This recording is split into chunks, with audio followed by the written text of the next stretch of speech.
예수님을 닮은 요셉 이런 제목으로 창세기 42장 18절에서 25절까지 말씀을 함께 살펴보기를 원합니다.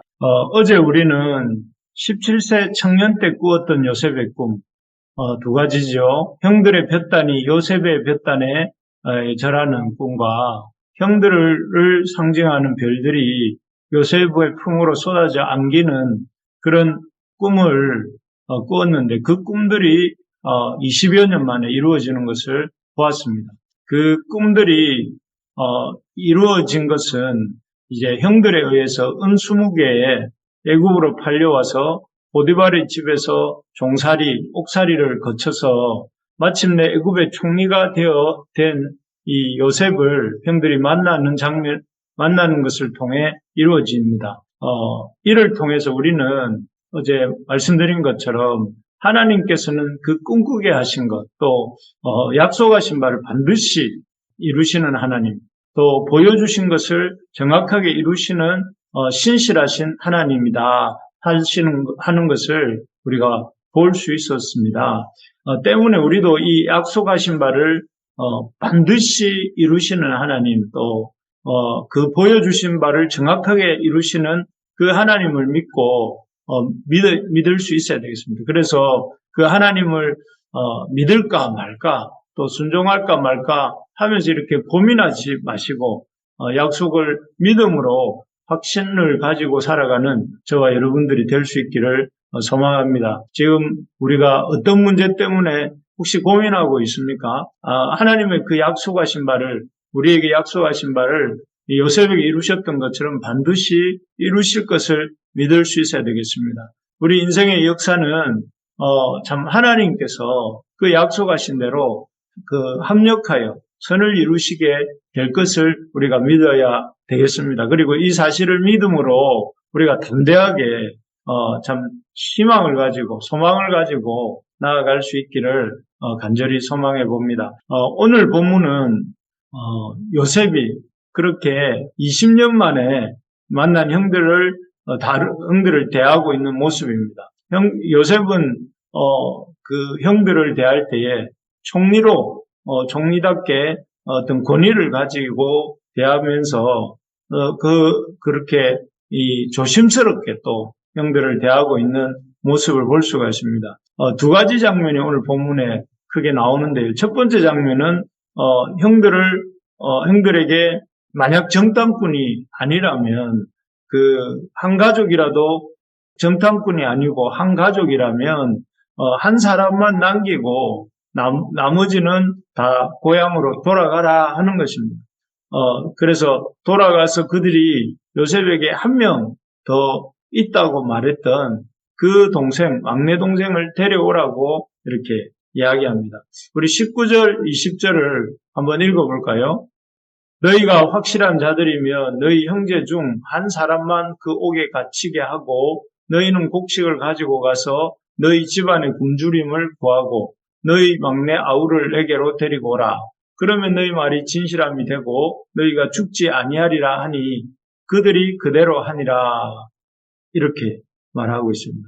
사실 요셉은 어제 본 것처럼 자기 형제들을 정탐꾼으로 이렇게 몰아세워서 감옥에까지 가둔 상태였습니다. 그래서 여기 18절 앞부분에 보면 사흘 만에 이렇게 되어 있는데 그 형들이 사흘 동안이나 이렇게 감옥에 있었던 상태입니다. 사실 이전에 요셉이 형들에게 당했던 것, 또 형들이 요셉에게 행했던 것, 그것을 생각해 보십시다.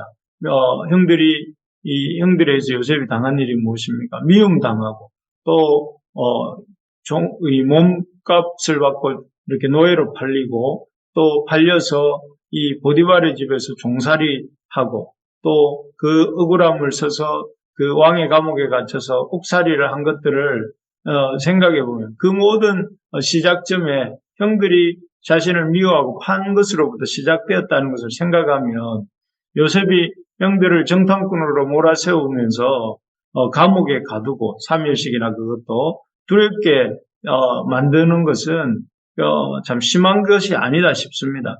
그렇지 않습니까? 야곱 집에서 야곱 밑에서 참 그렇게 사랑받던 아들에서 요셉이 졸지에 보디발의 종이 되고 또 감옥살이를 10년 이상 하게 한 것을 형들 때문에 그렇게 하게 된 것을 생각해 보면 이 형들을 지금 정탐꾼으로 좀 몰아붙이고 또 그 감옥에 갇히게 한 것은 그렇게 심한 일 같지는 않습니다. 요셉이 당한 것에 비해 본다면요. 하지만 이렇게 형들을 정탐꾼으로 몰아붙이고 또 그러면서 이전에 자신들이 그 형들이 요셉에게 행했던 악행을 또 떠올리기 위해서 이제 이 모든 정탐꾼으로 몰아가는 과정들이 진행되게 되는데요. 그렇게 참 세게 또 거칠게 또 힘들게 형들을 몰아붙이는 것 같이 보였지만 그런 속에서도 요셉은 형들을 정말로 이렇게 미워서 보복하기 위해서 이렇게 하는 것이 아니라 나중에 보면 알지만 이렇게 하는 요셉의 마음의 생각은 형들을 긍휼히 여기고 또 그 형들을 불쌍히 여기는 마음이 또 한 구석에 있는 것을 보게 됩니다. 그래서 참 이 형들을 이 몰아붙이는 중에도 형제들을 향한 요셉의 긍휼의 마음이 잘 나타나고 있습니다. 그래서 19절에 보면 형들을 가두지만 형 중에 한 명을 가두지만 나머지는 곡식을 가지고 가서 집안에 굶주림을 구하라 합니다. 그리고 또 25절에 보면 거기에는 명하여서 자기 집 사람들에게 명하여서 곡물을 그 그릇에 채우게 하고 또 형들이 가져온 돈은 그의 자루에 도로 넣게 하고 일 양식까지 줘서 그들에게 가도록 이렇게 합니다.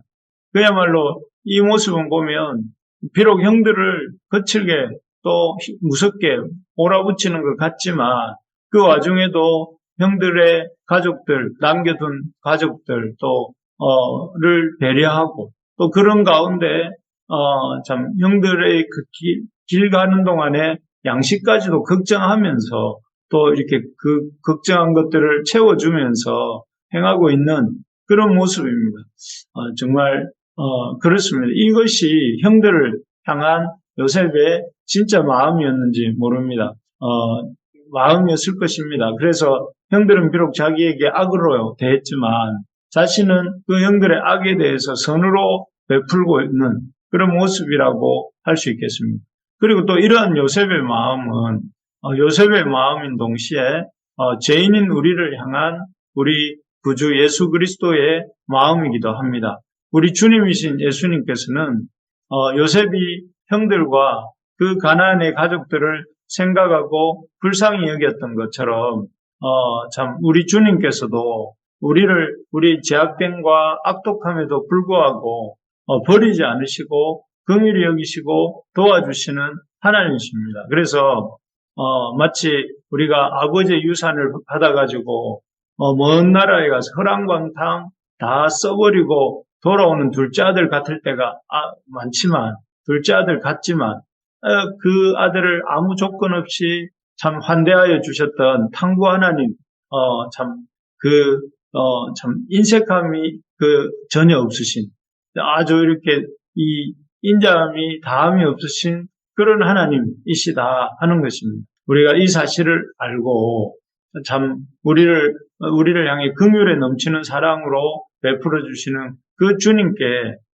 나아갈 수 있기를 바랍니다. 하나님은 우리를 향해서 긍휼이 넘치시는 하나님, 풍성하게 베풀어 주시는 하나님, 우리가 돌이킬 때 언제든지 기뻐 받아주시는 하나님이시다 하는 사실을 우리가 힘있게 붙들 수 있기를 바랍니다. 그래서 참 요셉은 그러한 모습, 우리 주님의 우리를 향한 마음이 어떤지를 형들을 대하는 요셉의 마음을 통해서 우리가 보게 됩니다. 두 번째 장면은 요셉이 자기 앞에서 형들이 자신들의 과거 죄를 이렇게 고백하게 만드는 장면입니다.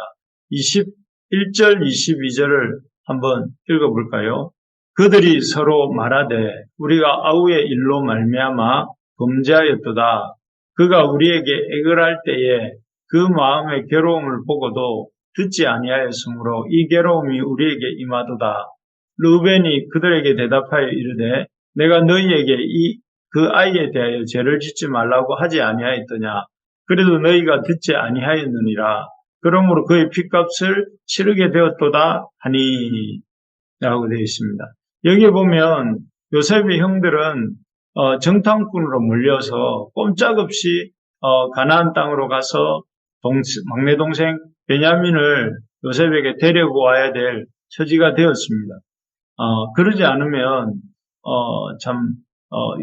시므온이 이렇게 결박당한 시므온이 어떻게 될지 모르는 상황이었고 또 이렇게 돌아가서 아버지 그 동생 베냐민을 내어달라고 아버지 야곱을 설득할 생각을 하니까 참 마음이 한없이 무겁고 괴로웠을 것입니다. 그래서 형제들 간에 서로 이렇게 말이 오고 가는데요. 그 말이 내용인즉슨 아까 읽었던 말씀처럼 우리가 요셉이 20여 년 전에 그 동생 요셉이 울면서 자신들에게 살려달라고 그 구덩이에서 애걸할 때에 그 마음의 괴로움을 보고도 우리가 이렇게 외면했는데 그 외면했던 그 요셉의 괴로움이 지금 우리에게 임하고 있다 하는 이런 고백을 하게 됩니다.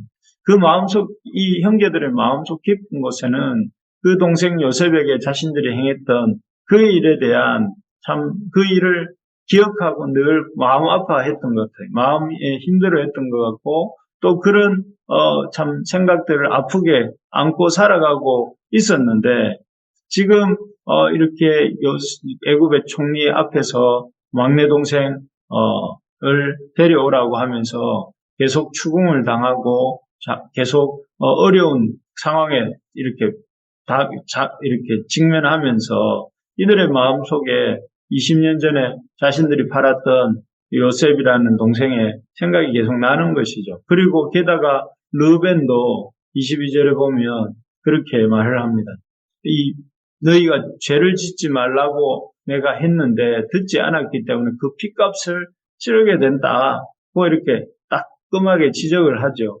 그래서 참 이 모든 과정을 통해서 형제들은 자신들의 죄를 돌아보게 되고 또 그 죄의 대가가 지금 지불되고 있구나 생각하면서 이렇게 고통스러워하고 있는 이런 모습을 보여주고 있습니다.